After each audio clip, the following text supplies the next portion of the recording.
తూర్పు దేశ జ్ఞానులకు త్రోవ చూపెనొక తారా, దర్శించిరి శ్రీ బాలయేసుని.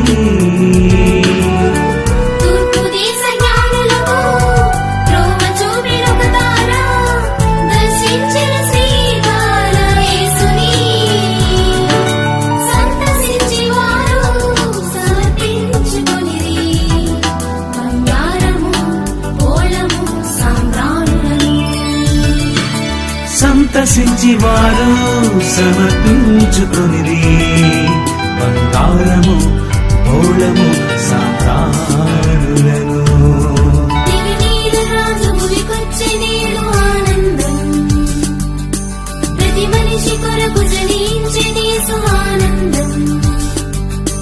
దివినేలు రాజు భూమికొచ్చెనేడు ఆనందం, ప్రతి మనిషి కొరకు జనించెనేసు ఆనందం.